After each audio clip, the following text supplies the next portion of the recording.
on the injury front, what we thought, Jack does have a major injury there, so he's going to miss the season. That will require surgery. So, like I talked about yesterday, very, very disappointed for Jack. Spent some time with him yesterday, spent some time with him today. He's a huge part of this team. And when he gets this surgery and when he's ready, he's going to be back in this building helping us because he's again, a big part of that offensive line room. You guys know how tight that room is. Just for this team, what he provides. So disappointed for him, but classic football. You never know when these things happen, and it's going to be a next man up type of thing. On the game yesterday, really the tape confirmed what we all saw out there. Dominant defensive performance. Really proud of the guys in executing the game plan. Tough conditions for both sides, but I thought the defense was outstanding. Offensively, moved the ball, made some plays. Again, in not ideal conditions, there's still plenty of opportunities in that game to make some big plays, as we know, and that's the good news moving forward. Is we hope to make them. And then special teams, I thought Dustin was really good in his opportunities there. I thought Mike Ford played really well. A bunch of different guys playing well in that phase. So good to get that one, but it's really on to the next one. Once the guys leave the building today, you got to let that one go. Win, lose, or draw, you got to let it go. So we'll be on to the next one, but really good start. So with that, I'll take any questions. All right, first we'll go to Tom. Thanks, Jordan. Thanks, Kevin. Sorry about Jack. That's really cruel what happened to him. Not surprised to hear that he'll want to be back around. And how helpful will that be, especially to a young guy like DeJuan that he can mentor?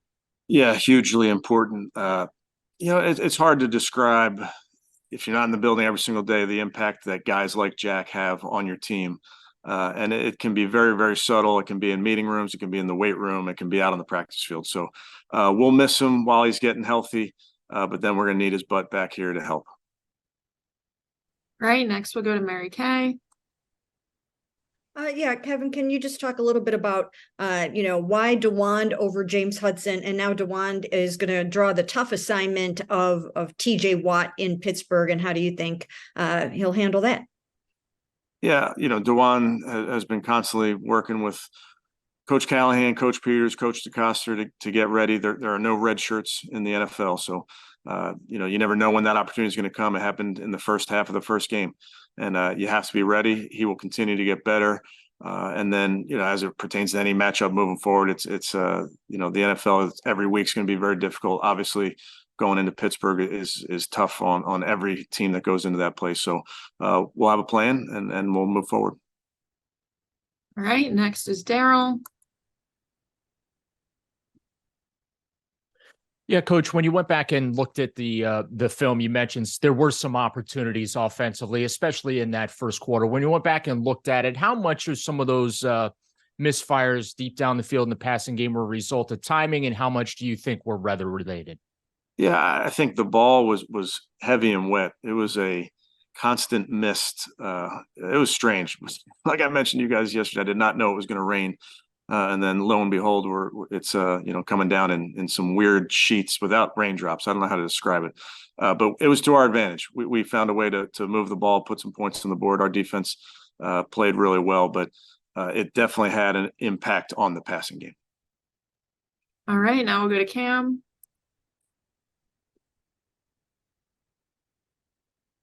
Hey, Kevin, I just was wondering with the defense, they had a strong outing yesterday, asking a couple guys, they all said, it's all about Jim Schwartz, and they were able to play free. How much of this defensive scheme relies on trust from both the players and the coaches in those players? Yeah, I mean, I would tell you that's probably true of every scheme, Cam, and offense and defense and special teams. I think there was definitely, I think you see whether it's buy-in or whatever it is, the guys are playing freely in the scheme because that's what the scheme calls for. We call for the guys up front. You've heard Coach talk about taking their seatbelts off. It calls for that. It calls for you to play with reckless abandon. It calls for you to have 11 hats on the ball. So I thought you saw great examples of that. It's hard to single guys out because the performance was so good. But if I could, I'd talk about our corners. I thought they played really, really well, challenged a really, really good pass attack. I thought Obo played really well. I thought Grant played really well. I could go up and down the board with our guys. Up next is Tony. Sorry. Good. Kevin, over the course of his career, Deshaun averages about 5 runs a game, and he had 5 Sunday.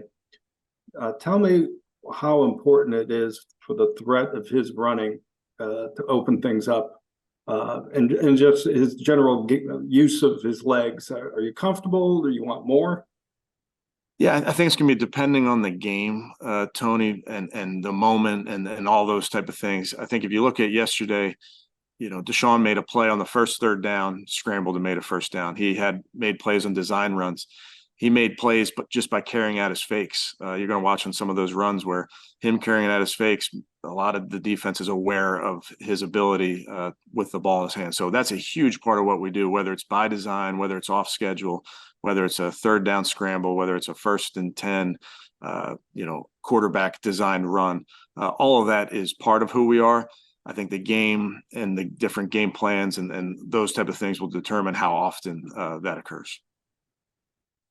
Next, we'll go to Ashley. Hey, Kevin, I wanted to ask you about Wyatt Teller. There's that one block he had yesterday where he pushes a guy like 20 yards upfield. It seems like he maybe has a couple of those plays every year. Just number one, what that can do for you when you have an O-lineman working that hard, and just how he's looked this year since he dealt with that calf injury for so much of last season. Yeah, he played well yesterday. That's his brand of football when he can lock his hands on you, and he's big and so strong, and to see him finish a player down the field, I mean, that's kind of offensive lineman's dream right there, to be able to do that all the way down the field. I think it speaks to his mentality, which in turn speaks to our offensive line's mentality. All right, now we'll go to Scott. Hey, Kevin, I got 2 more right tackle questions for you. First of all, you said you spent time with Jack. Just how's he doing? This is the latest in kind of a string of really tough injuries he's had to go through. And then DeJuan, what did you see when you went back and watched the film? Well, yeah, I think Jack has a great way about him. He's so conscientious, so mature. So he's disappointed and upset about it, but I have no doubt that he'll bounce back from this, just knowing the person. And then what was the second part about DeJuan? Yeah, just when you went back and watched the film, what did you think? Yesterday, you weren't ready to talk about it. Yep. I think some really good moments, some things that he's got to clean up. It's really, honestly, any young player, when you get thrown into the mix early, there's gonna be some time to catch up. And I thought he had some good moments, some things that we will work real hard to clean up. Thanks. Now we'll go to Jeff.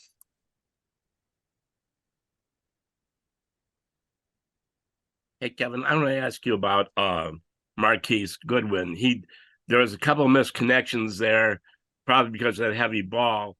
But how encouraging is it to you as a play caller when he could get behind the secondary like that? Yeah, first of all, how nice was it just to see him back out there on the football field for everything that he's been through in the last few months. And I told him that. I thought, that just him being out there in uniform, Taki being out there, A-Walk, I mean, what these guys go through, and then out there performing is fun for us to see. And I there's so much work that goes into it that we don't see.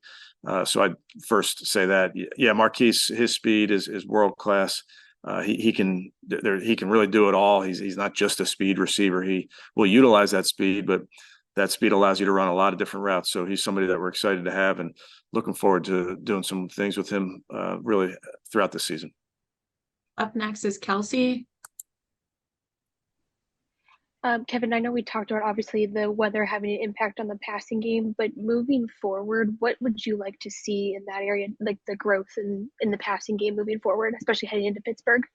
Yeah, I think, as you see, and we saw it you felt it in that game, and there were opportunities we couldn't connect on a few of them, but bottom line is we got to always look for those big plays down the field. If they're there, if they're not there, we have other options. But part of this game and part of every game is going to be trying to find explosives in the pass game. Next up is Fred. Hey, Kevin, it's hard to find fault when you win 24-3 and impressive, but the stats, 70% or more in a negative turnover ratio, you're -2. So how much more does that, impress to come over that when you didn't get the takeaways that you're stressing and you still win dominant? Yeah, being -2 is not a way to consistently win. So we have to take care of the ball offensively, and we know that. And I think there was 2 good learning plays there. Obviously, the ball got tipped on the interception. They fumble. We got to have 2 hands on the ball in the pile like that. But we'll always stress ball security because it's hard to win when you're -2. All right, up next, we'll go to Justin. Hey, Kevin. Deshaun said that he was struggling with body cramps throughout his entire body going into the half, but it certainly did not look like it. Did the coaching staff know that he was struggling with those cramps? Yeah, I mean, a lot of our guys, it's not uncommon, especially in the first game, to be cramping, even when it's not 80, 90 degrees. So that's not surprising. And then he took care of it at halftime, but he was better once he got that done. All right, up next, we have John. Kevin, after an emotional win like this, in a rarity for a week 1 for the franchise, you pivot now to another divisional rival in Pittsburgh. I mean, how do you, as a head coach, kind of get your guys' focus back and kind of motions to the side and recalibrate and refocus? Because that's a challenge heading into another divisional game this early in the season. Yeah, we got these 6 division games. We have 3 of them early in the first 4 weeks. We knew that, talked about that going into the week, or going into the season, I should say. So we're well aware of what that means and all those type of things. But really, today is watching the tape, figuring out ways to get better, and then letting this one go. Like I said, win, lose, or draw, you got to let this one go. Once you walk out of the building, we'll turn our sights to the next opponent. And as you know, Monday Night Football, we have an extra day to prepare. So we'll use those days to our advantage and getting our bodies right, and certainly spending some time on the Steelers. All right, next we'll go back to Mary Kay. Yeah, Kevin, I thought I saw that Jed Wills went into the X-ray room. Just wondering if he came out of the game okay. Yes. He's fine for the Steelers game. Okay. That's it. Thank you. All right, next we'll go back to Daryl. Yeah, Kevin, your defensive front is getting a lot of love this morning for that performance yesterday. When you went back and watched it on tape, only 2 sacks, but you hit the quarterback at least 10 times. Did it look as good to you as it seems to be looking to the rest of us outside the building? Yeah, and I would tell you, Daryl, it was a good performance by the defense, obviously good performance up front, but it's a bunch of different guys. It was Miles, it was Adarius, Dalvin. I thought was really strong. I mentioned Obo earlier. So when we're at our best, we're rolling those guys and keeping everybody fresh, so everybody gets an opportunity to rush the passer, to stop the run. But it was a really impressive outing for that entire group. All right, we're going to take 2 more. We're going to go back to Tony. Okay. Hey, Kevin, us old timers were encouraged to see you punt in the second quarter. You had 4th and 1. You took the delay, but you had decided to punt. Was that strictly weather and defense related, or are you reassessing your 4th down decisions? That was for the old timers, Tony. I was thinking about you in the moment. Yeah, I think every game calls for, a different game plan. You take everything into account. I liked how our defense was playing, but that's really totally game by game, those type of decisions. Very good. All right, and last one will be Scott. Kevin, you mentioned a bunch of different guys effective in the pass rush, but I'm curious the variety of blitzes and pass rushes and formations that Jim Schwartz used. Just how tough on that is that on a quarterback, offensive line, and play caller?